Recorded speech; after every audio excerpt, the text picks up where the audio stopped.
Vamos falar um pouquinho mais sobre o segundo livro de Samuel, continuando, a história. Como o livro de 2 Samuel fala só sobre o reinado de Davi, então vamos falar um pouquinho sobre Davi. Quem era Davi? Eu gosto muito desse site, depois eu vou postar nos comentários e para falar um pouquinho, que aqui está bem detalhado. Quem foi Davi na Bíblia? Davi foi o rei mais famoso de Israel e antepassado de Jesus. Ele foi um pastor de ovelhas, líder militar, rei, músico e poeta. Davi escreveu muitos salmos e foi chamado um homem segundo o coração de Deus. Está em Atos dos Apóstolos 13:22. Antes de ser rei, Davi era filho mais novo de um homem chamado Jessé, que morava em Belém. Ele cuidava das ovelhas de seu pai e tocava a harpa. Quando Deus rejeitou Saul como rei, ele enviou o profeta Samuel para ungir Davi rei, e Davi ficou cheio do Espírito Santo. 1 Samuel 16, de 12 a 13. Mais tarde, Davi foi trabalhar para o rei Saul como escudeiro e tocando harpa. Quando os filisteus atacaram Israel, Davi derrotou o gigante Golias e se tornou um guerreiro famoso e popular. Saul ficou com inveja dele, porque tinha sucesso em tudo o que fazia, e tentou matá-lo. 1 Samuel 18, de 7 a 9. Mas Jonatas, filho de Saul, era amigo de Davi e o ajudou a fugir. Davi se tornou fugitivo durante vários anos. Ele juntou um grupo de guerreiros e se tornou mercenário. Davi se recusou a matar Saul, mesmo sabendo que seria rei depois dele. 1 Samuel 24, de 6 a 7. Davi como rei. Quando Saul morreu em batalha, Davi se tornou rei da tribo de Judá. Ele reinou sobre Judá durante 7 anos, até Isbosete, o herdeiro de Saul, morrer. Depois, ele se tornou rei de todo Israel.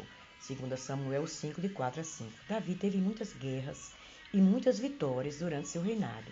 Ele consolidou o poder de Israel e tornou Jerusalém a capital. Davi trouxe a Arca da Aliança para Jerusalém e fez os preparativos para seu filho Salomão construir o templo.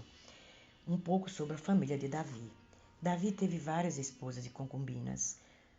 Eu quero abrir um parênteses aqui, Antes de Davi se tornar rei, porque ele foi ungido muito cedo, Ainda jovem, pelo profeta Samuel. Mas ele só se tornou rei a partir dos 30 anos. Começou a reinar sobre Judá e depois sobre todo Israel.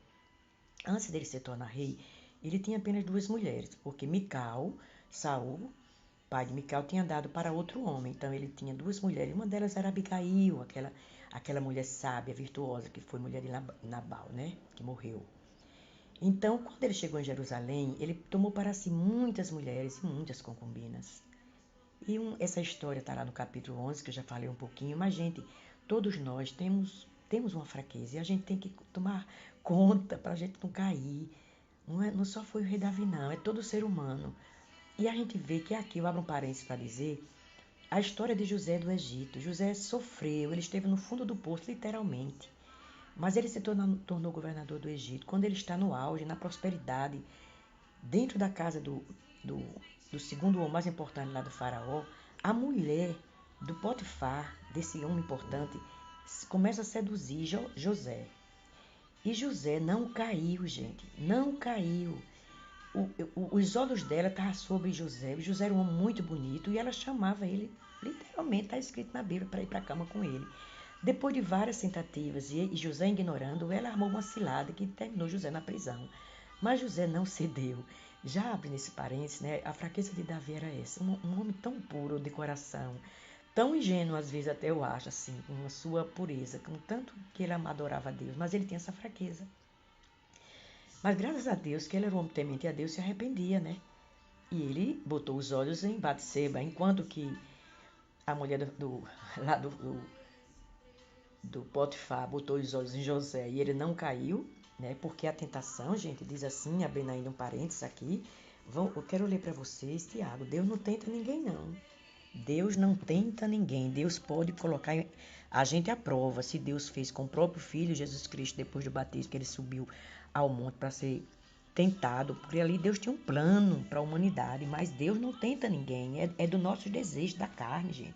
Um desejo não é um sonho, um desejo é algo que logo se dilui, sabe? É diferente de sonho.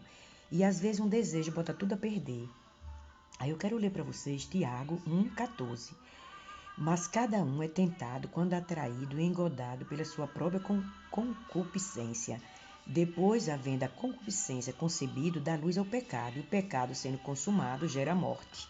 Isso é muito sério, gente. Então, continuando da família de Davi, né, depois que houve esse adultério, né, que eu não vou me estender muito, ele teve as consequências, né, de tudo isso. Eu já falei no vídeo anterior, né? Está escrito lá em 2 Samuel 12, 13 a 14, e também começa a narrar no 2 Samuel 11. Mas Davi se arrependeu. E depois disso teve muitos problemas com a família. As consequências é por nossa conta. Deus deu o livre-arbítrio. Deus diz caminho de bênção e caminho de maldição, né? Caminho de vida e caminho de morte. Escolhe, portanto, a vida. Né? Então, Davi governava bem seu país, mas não sua família. Né? Alguns de seus filhos eram rebeldes e violentos. Eles causaram muitos problemas a Davi. 3 de seus filhos foram mortos. Por que Deus abençoou Davi? Aqui vem a resposta. Davi não era um homem perfeito, mas ele amava Deus. Davi fazia seu melhor para obedecer a Deus de coração. Quando ele pecava, Davi reconhecia seus erros e se arrependia de verdade. Leiam o Salmo 51, que vocês vão entender um dos salmos de Davi. Ele não era arrogante, sabia que era pecador e que precisava de Deus. Outro parênteses eu quero abrir. Gente, tem tanta gente, pelo menos no meu Facebook, na parte, amigos, várias pessoas que eu acho que eles assim, não frequentam nenhuma denominação religiosa e ficam condenando a religião dos outros e se achando que são pecadores. A própria Bíblia diz, aquele que diz que não tem pecado é mentiroso. Dando seguimento aqui, como todos nós, Davi tinha muitos pecados, mas ele se arrependia com humildade. Ele sabia que sua salvação dependia totalmente de Deus. Continue lendo o Salmo 51 até o fim. Por isso, Deus o abençoou, garantindo sua descendência. Jesus, o Salvador, o Rei Eterno, foi conhecido como descendente de Davi. Mateus 1:1. Leia a genealogia de Jesus, que ele está lá como descendência de Jesus. É isso, gente, por hoje.